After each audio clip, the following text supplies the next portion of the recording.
नमस्कार विद्यार्थी मित्र मैत्रिणींनो, स्वराज्य प्रबोधिनीच्या आपल्या या ऑनलाईन प्लॅटफॉर्मवरती आपल्या सर्वांचं स्वागत.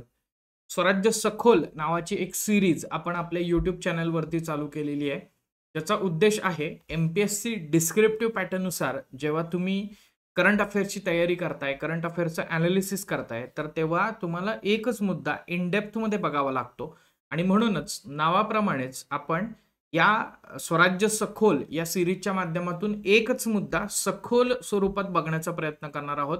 त्याचं क्रिटिकल ॲनालिसिस करण्याचा प्रयत्न करणार आहोत, जेणेकरून त्याच्यावरती कशाही पद्धतीनं प्रश्न आला तरी तो इश्यू आपल्याला टॅकल त्या ठिकाणी करता येऊ शकेल. याच्यामध्ये आपण इश्यू स्पेसिफिक जाण्याचा प्रयत्न करतोय. एखाद्या न्यूजच्या बॅकग्राऊंडमधला जो इश्यू आहे तर त्याचं क्रिटिकल ॲनालिसिस आपण बघतोय.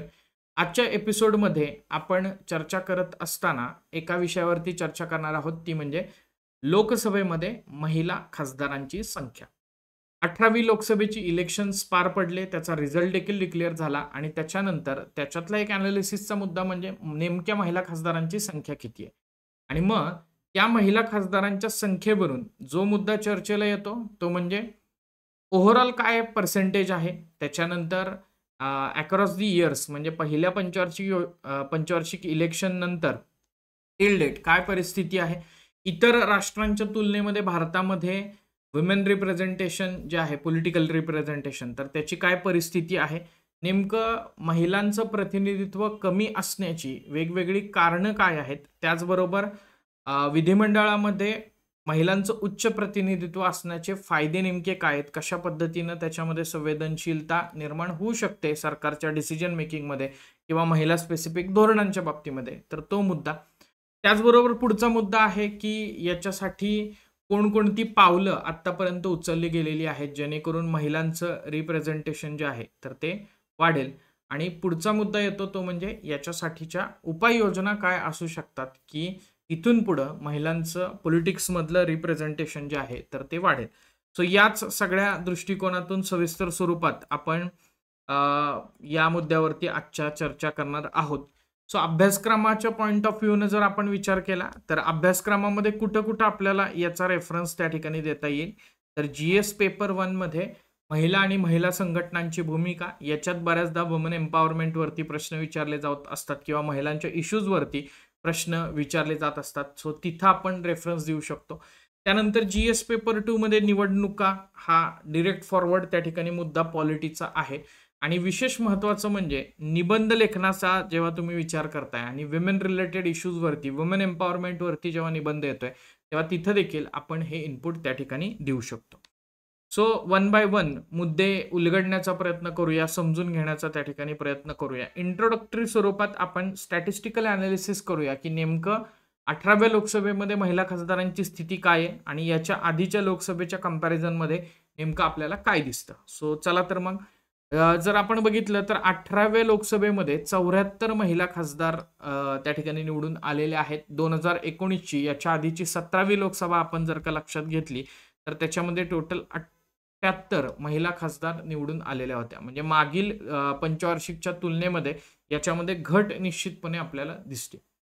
कायदेमंडळात महिलांची स्थिती याच्यावरती जर का प्रकाश टाकण्याचा प्रयत्न केला तर आत्ताच्या नवीन म्हणजेच 18व्या लोकसभेमध्ये महिलांची संख्या ही पर्सेंटेज वाईज रिप्रेझेंटेशन बघितलं तर 13.6% इतकं आहे, जे मागील टर्ममध्ये 14.3% होतं, याच्यापेक्षा कमी झालेलं आहे. निश्चितपणे आपण जर का विचार केला तर पहिल्या पंचवार्षिक योजनेच्या तुलनेमध्ये आत्ता ती वाढ निश्चितपणे झालेली आहे. म्हणजेच पहिल्या लोकसभेच्या इलेक्शनमध्ये 5% इतकं रिप्रेझेंटेशन महिलांचं होतं, आज ते 13.6% इतकं रिप्रेझेंटेशन जाऊन पोचलेलं आहे.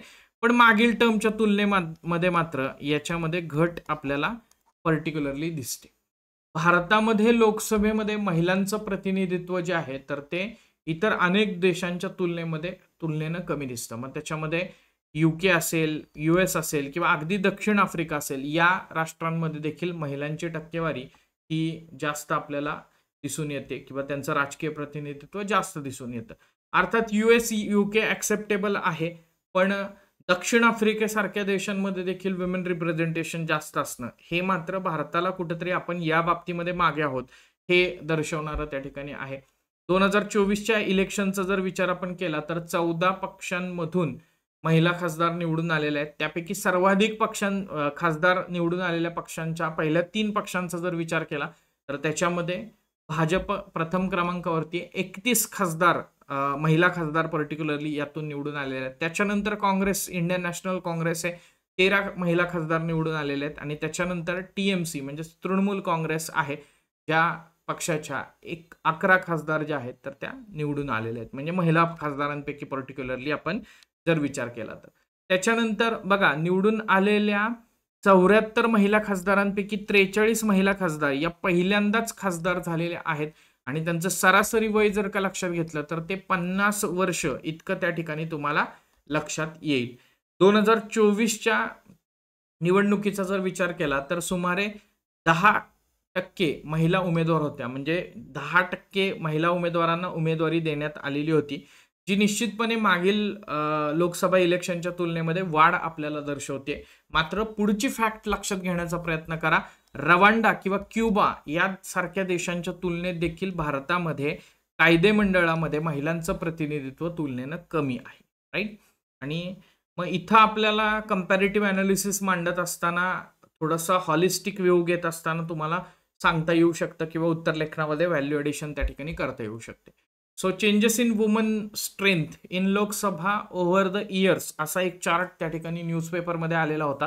तो डिरेक्टली मी या ठिकाणी लिंक केलेला आहे, ज्याच्यामध्ये ऑलरेडी आपण पहिल्यांदा बघितलं की 1952ला हे रिप्रेझेंटेशन 4.41% इतकं त्या ठिकाणी होतं आणि ओव्हर द इयर्स ते 13.63% पर्यंत वाढलेलं दिसतं. पण ही जरी वाढ आपल्याला झालेली दिसली तरी देखील आपल्याला एक गोष्ट या ठिकाणी मान्य करायला पाहिजे किंवा एक गोष्ट लक्षात घेतली पाहिजे की मागील लोकसभेच्या तुलनेमध्ये मात्र ही घट झालेली दिसते. सो आपण असं म्हणूयात की इव्हेंच्युअली ते वाढत जायला पाहिजे रिप्रेझेंटेशन, कारण लोकसंख्येपैकी 45-46% प्रमाण महिलांचं आहे आणि त्या तुलनेमध्ये मात्र विधिमंडळामध्ये किंवा संसदेमध्ये, लोकसभेमध्ये रिप्रेझेंटेशन मात्र महिलांचं दिसत नाही.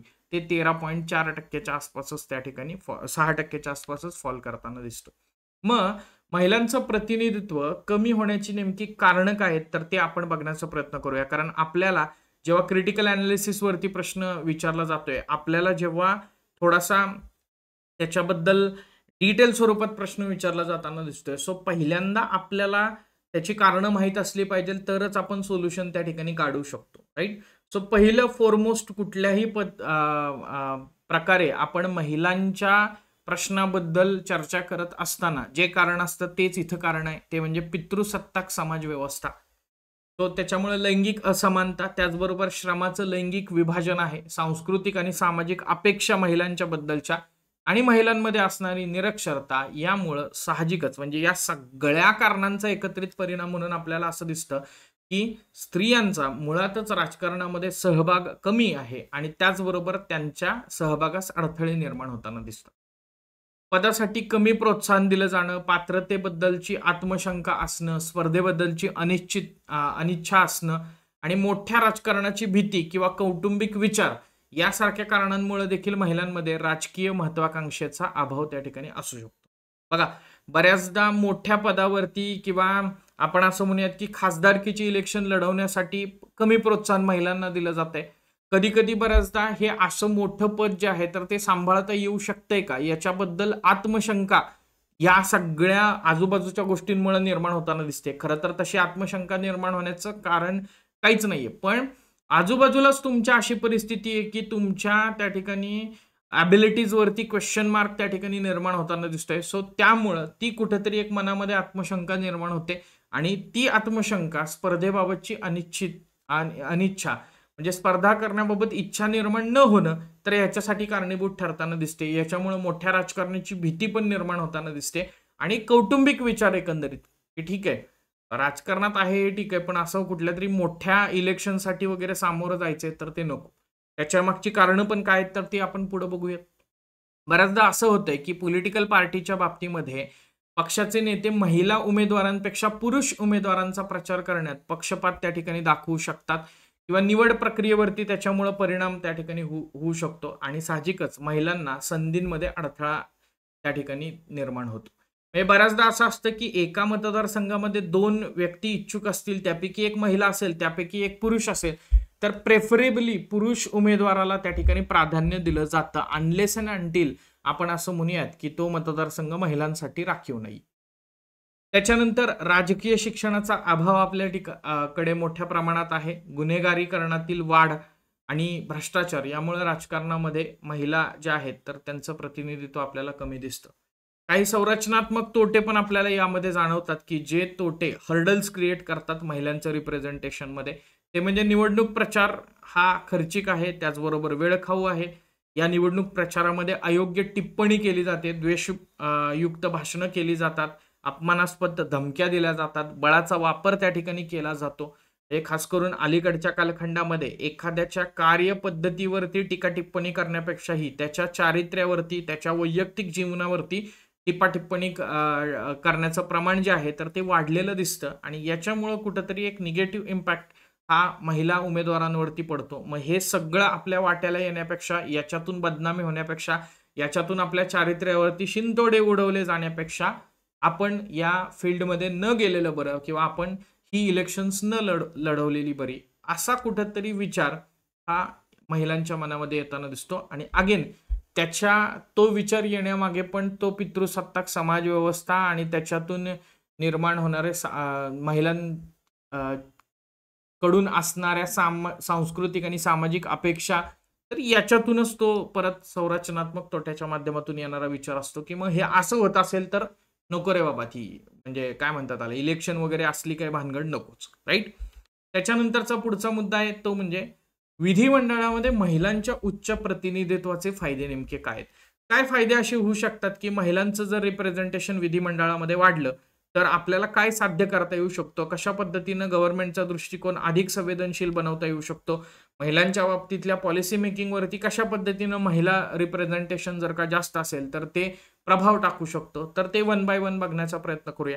इथं आपण एक लक्षात घेण्याचा प्रयत्न करूया, मुद्दे हे अत्यंत क्रिस्प स्वरूपात मांडण्याचा प्रयत्न केलेला आहे, जेणेकरून तुम्हाला उत्तर लेखन करत असताना ते 150 शब्दात आणि 250 शब्दात मांडत असताना तुमच्याकडं मल्टी डायमेन्शनल अप्रोच त्या ठिकाणी असला पाहिजे. तुम्ही एकाच मुद्द्याला डिस्कस करत असताना त्याचा 360 डिग्री अप्रोच त्या ठिकाणी असला पाहिजे. सर्व अँगलनं त्याच्यावरती तुमची मतं जी आहेत तर ती मांडली पाहिजे. जेवढे आस्पेक्ट तुम्ही जास्त डील कराल तेवढे जास्त तुम्हाला मार्क्स जे आहेत तर ते फेच करता त्या ठिकाणी येणार आहे. सो बघा, लिंग समस्यांवरती लक्ष केंद्रित त्या ठिकाणी होऊ शकतं. तर हा सर्वात महत्वाचा फायदा आहे, तो म्हणजे महिलांचे प्रश्न किंवा महिला संवेदनशील धोरणांच्या बाबतीमध्ये अंमलबजावणीकडे अधिक लक्ष महिला प्रतिनिधी वेधू शकतात जर त्यांचं रिप्रेझेंटेशन त्या ठिकाणी जास्त असेल तर. दुसरा महत्वाचा मुद्दा आहे तो म्हणजे स्त्री पुरुष समानता. खऱ्या लोकशाहीसाठी आवश्यक असणारी एक बाब आहे ती म्हणजे महिलांचं रिप्रेझेंटेशन हे वाढत जाणं. मी जसं मगाशी सांगितलं की 13.6% हे रिप्रेझेंटेशन 40%, 45% होणं गरजेचं आहे. आणि मग महिलांच्या हिताची खात्री करणं हे सरकारी अजेंड्यावरती त्यामुळे निश्चितपणे येतं. कारण एवढा लार्जर चंक जर का महिलांचा असेल तर मागणी जी आहे तर ती त्या ठिकाणी लावून धरली जाऊ शकते. त्याच्यानंतर उत्तरदायित्व, अकाउंटेबिलिटी, प्रत्यक्ष सहभागामुळे महिलांचं प्रतिनिधित्व आणि त्यांच्यासाठी उत्तरदायित्व त्या ठिकाणी अधिक वाढतं. बऱ्याचदा असं होतं की महिलांची संख्या त्या ठिकाणी कमी आहे, त्यांचं रिप्रेझेंटेशन कमी आहे, त्यामुळे त्यांच्याबद्दलची, त्यांच्या धोरणांबद्दलची, त्यांच्या योजनांबद्दलची अकाउंटेबिलिटी ही कॉम्प्रोमाइज होण्याची शक्यता आहे. पण ती कॉम्प्रोमाइज होऊ नये म्हणून ती संवेदनशीलता जागरूक ठेवणं, ती अकाउंटेबिलिटी जी आहे तर त्याला धारेवर धरण्याचं काम जर वुमन रिप्रेझेंटेशन त्या ठिकाणी जास्त असेल तर त्या ठिकाणी होऊ शकतं. त्याच्यानंतर लिंग संवेदनशील शासन, सार्वजनिक धोरणांमध्ये लैंगिक समानतेसाठी सुधारणांना त्या ठिकाणी प्रोत्साहन मिळतं. एक हॉलिस्टिक व्ह्यू गव्हर्नमेंटचा तयार होतो किंवा प्रत्येक पॉलिसीमध्ये, प्रत्येक अप्रोचमध्ये गव्हर्नमेंट जे कदाचित काही गोष्टींमध्ये महिलांची बाजू, महिलांचा मुद्दा, महिलांचं रिप्रेझेंटेशन हे विचारात घेत नसेल तर ते देखील विचारात घेतलं जाऊ शकतं जर त्यांचं रिप्रेझेंटेशन त्या ठिकाणी जास्त असेल तर, right.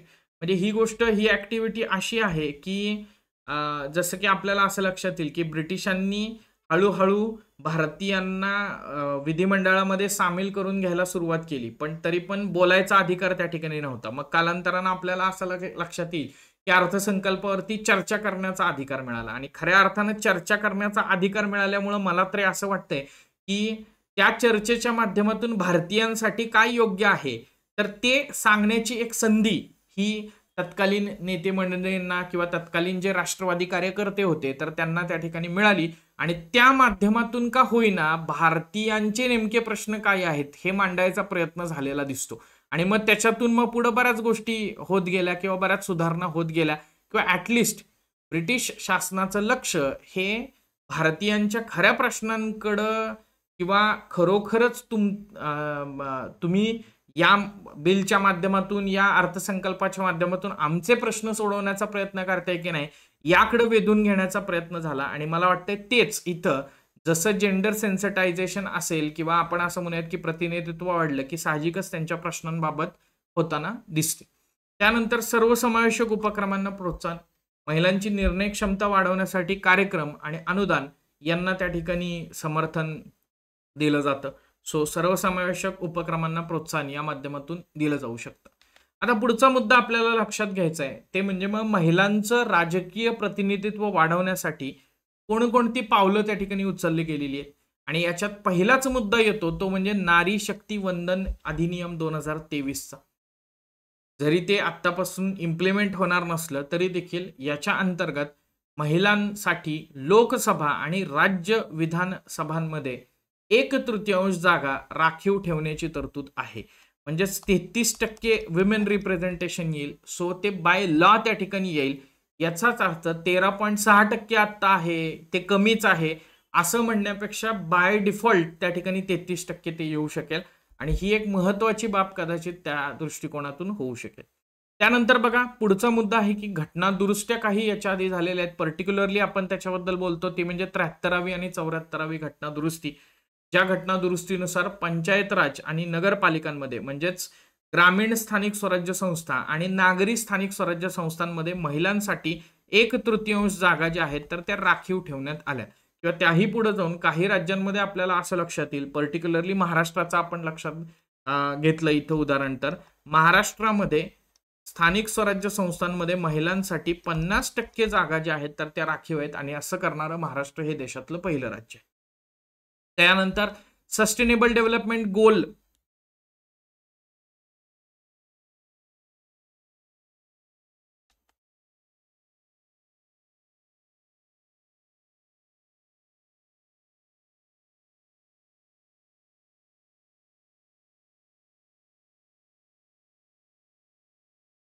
Sustainable development goal number 5.5 right.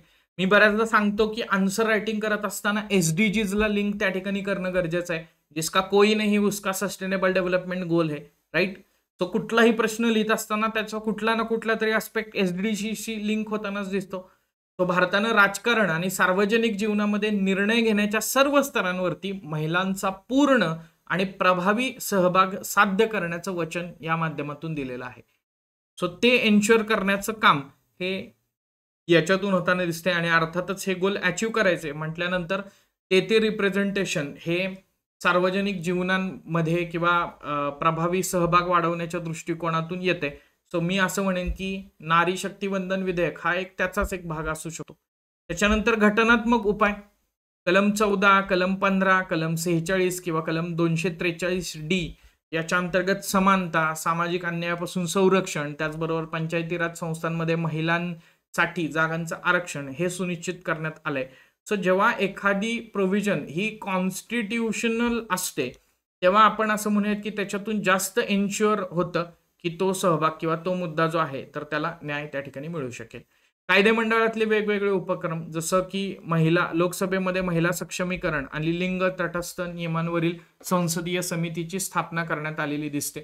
आंतरराष्ट्रीय वचनबद्धता पण याच्या बाबतीत आहे की महिलांविरुद्ध सर्व प्रकारच्या भेदभावाच्या निर्मूलनासाठी अधिवेशन आणि कृतीसाठी जो बीजिंग प्लॅटफॉर्म आहे तर त्यासारखे करार जागतिक स्तरावरती महिलांचं राजकीय प्रतिनिधित्व वाढवण्यावरती भर देतात. आणि या कराराची अंमलबजावणी करणं किंवा हा करार हा इम्प्लिमेंट होईल हे एन्श्युअर भारत आंतरराष्ट्रीय प्लॅटफॉर्मवरती करतोय, तर ते एक आपण असं म्हणू शकतो की भारताच्या वतीनं उचललं गेलेलं पाऊल आहे किंवा भारत त्या कराराबद्दल वचनबद्धता दर्शवतोय, याचा अर्थ ते येणाऱ्या काही कालावधीमध्ये एन्श्युअर होऊ शकतं. पुढचा मुद्दा आहे तो म्हणजे विधिमंडळात महिलांचं प्रतिनिधित्व वाढवण्यासाठी अजून उपाय काय करता येऊ शकतात, राईट. तर त्यातला पहिला उपाय आहे तो म्हणजे कोटा लागू करणं. हे 2 पद्धतीनं लागू होताना दिसते आपल्याला. एक तर नारी शक्ती वंदन विधेयक, ज्याच्यात 33% कोटा आहे, आणि ऑलरेडी जो लागू झालेला आहे तो म्हणजे 73वी आणि 74वी घटनादुरुस्ती, याच्यानुसार 33% आणि काही राज्यांमध्ये 50% कोटा. आता कोटा आहे याचा अर्थ आपल्याला काय होतंय की तिथं दुसरा काही स्कोप नाहीये. म्हणजे तिथं तुम्हाला रिप्रेझेंटेशन वाढवण्यासाठी डायरेक्टली तुम्ही कोटा लागू केलाय, याचा अर्थ ऍटलीस्ट 33% त्या ठिकाणी कोटा तरी एन्श्युअर होईल की तिथं महिलांचं प्रमाण त्या ठिकाणी वाढेल. त्यानंतर हिंसेचा प्रतिबंध करणं. राजकारणातील महिलांवरील मानसिक आणि त्याचबरोबर शारीरिक हिंसेला प्रतिबंध करण्यासाठी क्रॉस पार्टी वर्किंग ग्रुप्सची स्थापना करून लैंगिकता आणि छळाचा सामना करण्यासाठी धोरणं विकसित करणं गरजेचं आहे. त्यानंतर मार्गदर्शनपर कार्यक्रम. महिला राजकारण्यांना अनुभवी समकक्षांशी संपर्क साधण्यासाठी मार्गदर्शनाच्या संधी उपलब्ध करून दिल्या पाहिजेत, ज्यामुळं त्यांना मौल्यवान अंतर्दृष्टी आणि नेतृत्व कौशल्य प्राप्त करता येतील. जसं की आपण असं म्हणूयात की आता याच्या आधी असं झालेलं आहे की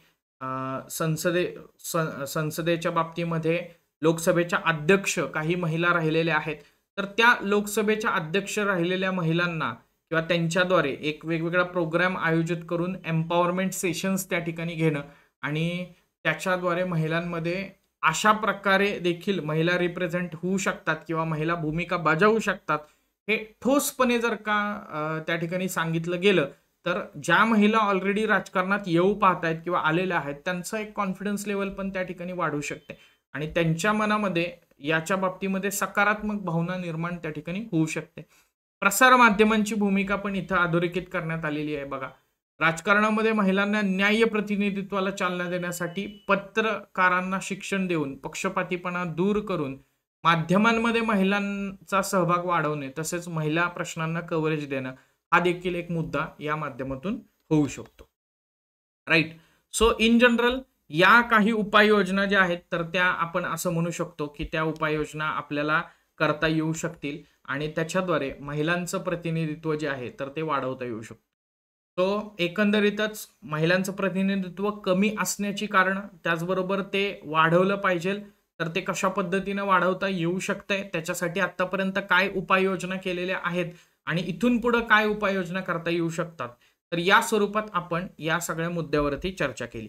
विद्यार्थी मित्र मैत्रिणींनो, या व्यतिरिक्त आपण एमपीएससी डिस्क्रिप्टिव्ह पॅटर्नच्या दृष्टिकोनातून करंट अफेअरचं अनालिसिस, त्याचबरोबर त्याची व्हॅल्यू ॲडिशन आणि त्याच्यावरती क्वेश्चन आणि आन्सरच्या स्वरूपात इनपुट आणि क्वेश्चनचं रिगरस असेसमेंट या दृष्टिकोनातून स्वराज्य दिग्विजय नावाची 1 इयरची बॅच आपण चालू केलेली आहे. आपल्या स्वराज्य प्रबोधिनीच्या मोबाईल ॲप्लिकेशनवरती ही बॅच लाईव्ह आणि रेकॉर्डेड स्वरूपात तुम्हाला पाहता येऊ शकते. म्हणजे लाईव्ह लेक्चर्स तुम्ही अटेंड करू शकता. त्याचबरोबर जर अनफॉर्च्युनेटली लाईव्ह लेक्चर अटेंड करता नाही आलं तर रेकॉर्डेड स्वरूपात पण हे लेक्चर्स तुम्ही त्या ठिकाणी बघू शकता. याच्यामध्ये आपण काय केलेलं आहे तर चालू घडामोडीचं नवीन पॅटर्ननुसार आपण परीक्षाभिमुख अध्यापन करतोय.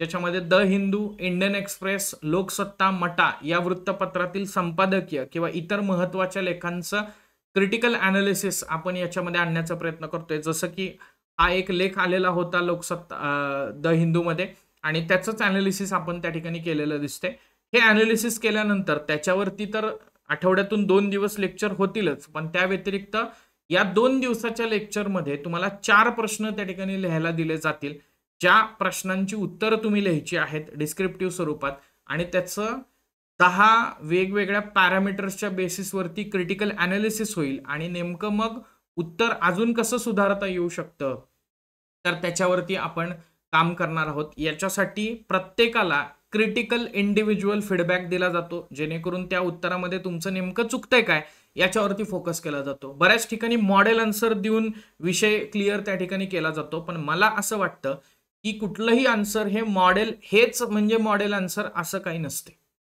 Getting it? कुणाला त्या ठिकाणी KTM आवडते, कुणाला ड्यूक त्या ठिकाणी आवडते, कुणाला त्या ठिकाणी पल्सर आवडते, राईट.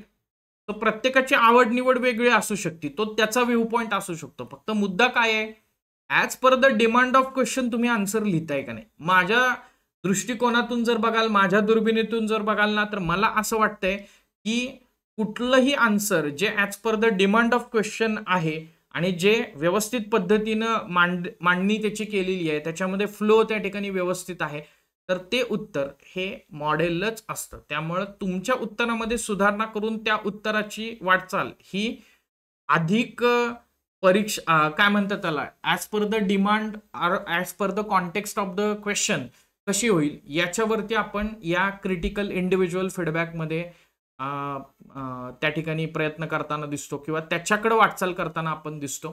एक लक्षात घ्या विद्यार्थी मित्र मैत्रिणींनो, उत्तर लेखन हे कौशल्य आहे. त्यामुळं सातत्यानं तुम्ही जर का सराव केला तर त्याच्यामध्ये आपल्याला पारंगत होता येईल. म्हणून या बॅचच्या बाबतीमध्ये मी पर्टिक्युलरली असं म्हणतो की आपण काय म्हणतात त्याला, खराब उत्तरं लिहूयात.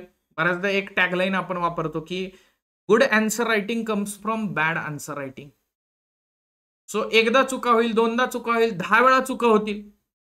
आठवड्यातून 4 उत्तरं म्हणजे महिन्याची 16 आन्सर्स आपल्याला लिहायचे. 3 महिने 16 48 आपण प्रश्नांची उत्तरं त्या ठिकाणी लिहिली. 48 प्रश्नांमध्ये 48 प्रकारच्या चुका केल्या. पण हे एन्श्युअर केलं की पुढच्या वेळी ती चूक मी परत रिपीट करणार नाही. तर आपोआपच 49व्या वेळी उत्तर लिहित असताना, 50व्या वेळी उत्तर लिहित असताना तुमच्यामध्ये आन्सर रायटिंगचा तो एक चांगला सेन्स डेव्हलप त्या ठिकाणी होणार. पहिल्याच दिवशी सायकल चालवायला शिकल्यानंतर ती सायकल एकदम सुसाट त्या ठिकाणी जात नाही. गाडी चालवायला शिकल्यानंतर ती सुसाट त्या ठिकाणी जात नाही. पहिल्यांदा तुम्हाला फॅमिलियर त्या ठिकाणी व्हावं लागतं. पहिल्याच दिवशी विहिरीमध्ये पोहायला गेल्यानंतर तो मायकल फेल्प्स झाला असं होतंय का? नाही होत. हे लक्षात घेण्याचा प्रयत्न करा. तर त्यामुळं त्याच्यासाठी एक वेळ देणं गरजेचं आहे आणि तेच आपण या ठिकाणी करून घेणार आहोत. आणि हे आपण कमी विद्यार्थ्यांवरती म्हणजे काय लिमिटेड स्टुडंट्सवरती अनलिमिटेड स्वरूपात काम करून घेण्याचा प्रयत्न करतोय, जेणेकरून 100 200 300 विद्यार्थी आहेत तर त्याच्यामध्ये आन्सर रायटिंगकडे प्रॉपर लक्ष दिलं जात नाही. क्रिटिकल इंडिव्हिज्युअल फीडबॅक हा त्याच्यासाठी आहे की तुम्हाला कळलं पाहिजे माझं काय चुकलंय. गेटिंग माय पॉइंट. सो त्यासाठी मर्यादित प्रवेश या बॅचच्या बाबतीत आहेत. साधारणतः 30 ते 40 विद्यार्थ्यांचीच ही बॅच असेल. सो ज्यांना या बॅचमध्ये इंटरेस्ट त्या ठिकाणी असेल, डिस्क्रिप्शन बॉक्समध्ये वेगवेगळ्या लिंक्स दिलेल्या आहेत. मोबाईल ॲप्लिकेशनची लिंक दिलेली आहे. स्क्रोलिंग टायटलवरती पण नंबर स्वराज्य प्रबोधिनीचे प्रोव्हाइड केलेले आहेत. सो त्याच्यावरती संपर्क तुम्ही निश्चितपणे साधू शकता आणि अतिरिक्त इन्फॉर्मेशन याच्याबद्दलची मिळवू शकता. या व्यतिरिक्त current analysis from descriptive point of view या बॅचचंच एक छोटं व्हर्जन म्हणूयात. काही जणांचं असं म्हणणं आहे की आन्सर रायटिंगपेक्षाही आम्हाला फक्त सध्या तरी काय गरज आहे तर करंट अफेअरचा ॲनालिसिस डिस्क्रिप्टिव्ह पॉईंट ऑफ व्ह्यूनं कोणच घेणार नाहीये. तर ते तुम्ही फक्त घ्या. इश्यू स्पेसिफिक आम्हाला समजावून सांगा, आम्हाला नोट्स त्याच्या उपलब्ध करून द्या. सो ते त्या स्वरूपाची 1 वर्षाची बॅच जी आहे तर ती आपली current analysis from descriptive point of view, तर ती देखील तुम्हाला स्वराज्य प्रबोधिनीच्या मोबाईल ॲप्लिकेशनमध्ये त्या ठिकाणी अवेलेबल आहे. याच्यात फक्त आन्सर रायटिंग नसेल, बाकी सगळं जे आधी दिलेलं आहे तर ते सेमच असेल. आणि याच्यामध्ये मी एक नोट दिलेली आहे की डिस्क्रिप्टिव्ह सांगून ऑब्जेक्टिव्ह शिकवलं जाणार नाही. खरोखर डिस्क्रिप्टिव्ह पद्धतीनंच करंटचं ॲनालिसिस केलं जाईल, जे बऱ्याच ठिकाणी होत नाही आणि विद्यार्थ्यांची निराशा होती. असा अनेक विद्यार्थ्यांचा जुना अनुभव आहे. सो ही बॅच साधारणतः 13 महिने व्हॅलिडिटी असलेली किंवा 13 महिने कालावधी असलेली असणार आहे. ती पण बॅच साधारणतः 12-13 महिने कालावधीची असेल, राईट. या दोन्ही बॅचेसच्या बाबतीमध्ये आपल्याला असं लक्षात येईल की डिस्क्रिप्टिव्ह ॲनालिसिस सोबतच प्रिलिम पॉईंट ऑफ व्ह्यूनं तुम्हाला जे फॅक्च्युअल इनपुट्स द्यायला लागतात, तर 1 जानेवारी 2024 पासून ते जून 2025 पर्यंतचे साधारणतः आपण असं म्हणूयात की 18 महिन्याचे current affairs pre point of व्ह्यूनं याच्यामध्ये तुमचे कव्हर केले जातील. आणि मेन्स पॉईंट ऑफ व्ह्यूनं 1 वर्षाचे करंट अफेअर्स जून 2024 पासून ते साधारणतः मे 2025 पर्यंत. सो अशी ही 1 वर्षाची बॅच आहे. 7999 ही त्याची फीज आहे. सो ह्या बॅचचा पण कोर्स तुम्ही परचेस डिरेक्टली आपल्या स्वराज्य प्रबोधिनीच्या मोबाईल ॲपमधून परचेस करू शकता. या व्यतिरिक्त जे जुने विद्यार्थी आहेत, जे 2022 पासून साधारणपणे डिस्क्रिप्टिव्ह पॅटर्नची तयारी करतायत, ज्यांचा अभ्यास झालेला आहे, तर त्यांच्यासाठी आपण स्वराज्य हिरोजी स्वॅप अर्थात स्वराज्य रायटिंग असेसमेंट प्रोग्राम चालू केलेला आहे आणि त्याच्या अंतर्गत आपण सध्या GS2चं एक मॉड्यूल लॉन्च केलेलं आहे, ज्याच्यामध्ये GS2चं आन्सर रायटिंग आपण 3 महिन्यामध्ये करून घेतोय. GS2चे जे 21 सिलेबसचे पॉईंट आहेत त्याचं मायक्रो ॲनालिसिस किंवा मायक्रो लिस्टिंग करून त्यानुसार त्याच्यामध्ये PY UPSCने विचारलेले PYQs, त्याचबरोबर काही आत्ता सेट केलेले क्वेश्चन्स, ज्याच्यामध्ये सिंपल क्वेश्चन्स पण आहेत आणि क्रिटिकल क्वेश्चन्स पण आहेत, कारण पहिलाच त्या ठिकाणी अटेम्प्ट असणार आहे, त्यामुळे आपल्याला अंदाज नाही की क्वेश्चन सगळेच्या सगळे UPSC सारखे येतील का. त्यामुळे आपण दोन्ही प्रकारच्या क्वेश्चनची तयारी याच्यामध्ये करणार आहोत. इथं पण क्रिटिकल इंडिव्हिज्युअल फीडबॅक त्या ठिकाणी दिला जाणार आहे. तुमच्या आन्सर रायटिंग मध्ये सुधारणा याच्या अंतर्गत सुद्धा केल्या जाणार आहेत. सो हे एक मॉड्यूल आपलं स्वराज्य प्रबोधिनी अंतर्गत चालू आहे. सो जे कोणी इंटरेस्टेड असतील तर त्यांनी या वेगवेगळ्या मॉड्यूल जे आहेत तर त्याच्यानुसार तुम्ही बघू शकता. पण मी सजेस्ट करेन की हे मॉड्यूल जे तुम्हाला दिसतंय रायटिंग असेसमेंट प्रोग्रामचं, तर ते नवीन विद्यार्थ्यांनी करू नये. जुने विद्यार्थी ज्यांचा अभ्यास झालेला आहे तर त्यांनीच फक्त ही आन्सर रायटिंगचं मॉड्यूल जे आहे तर ते जॉईन करावं. सो विद्यार्थी मित्र मैत्रिणींनो, यासह आपल्या स्वराज्य सखोलच्या आजच्या भागामध्ये आपण इथंच थांबूयात आणि पुढच्या एपिसोडमध्ये अशाच प्रकारच्या नवीन मुद्द्यांसह सखोल स्वरूपात चर्चा करण्यासाठी आपण भेटणार आहोत. बुधवार आणि रविवार सकाळी 9 वाजता आपल्या स्वराज्य सखोलचे एपिसोड तुम्हाला त्या ठिकाणी बघायला मिळतील. या व्यतिरिक्त काही शंका असेल तर तुम्ही नक्की कमेंट करून सांगा. त्याचबरोबर तुम्हाला कुठल्या मुद्द्यावरती इन डेप्थ स्वरूपात स्वराज्य सखोल अंतर्गत ॲनालिसिस त्या ठिकाणी बघायचं आहे तर ते देखील कमेंट करून सांगा.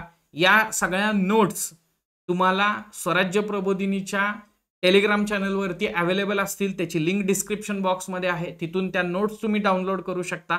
सो या नोटवरती आजच्या सेशनमध्ये इथंच थांबूयात. भेटूयात स्वराज्य सखोलच्या पुढच्या भागामध्ये अशाच प्रकारच्या क्वालिटी कंटेंट ॲनालिसिससह. तोपर्यंत धन्यवाद. जय हिंद. Bye bye.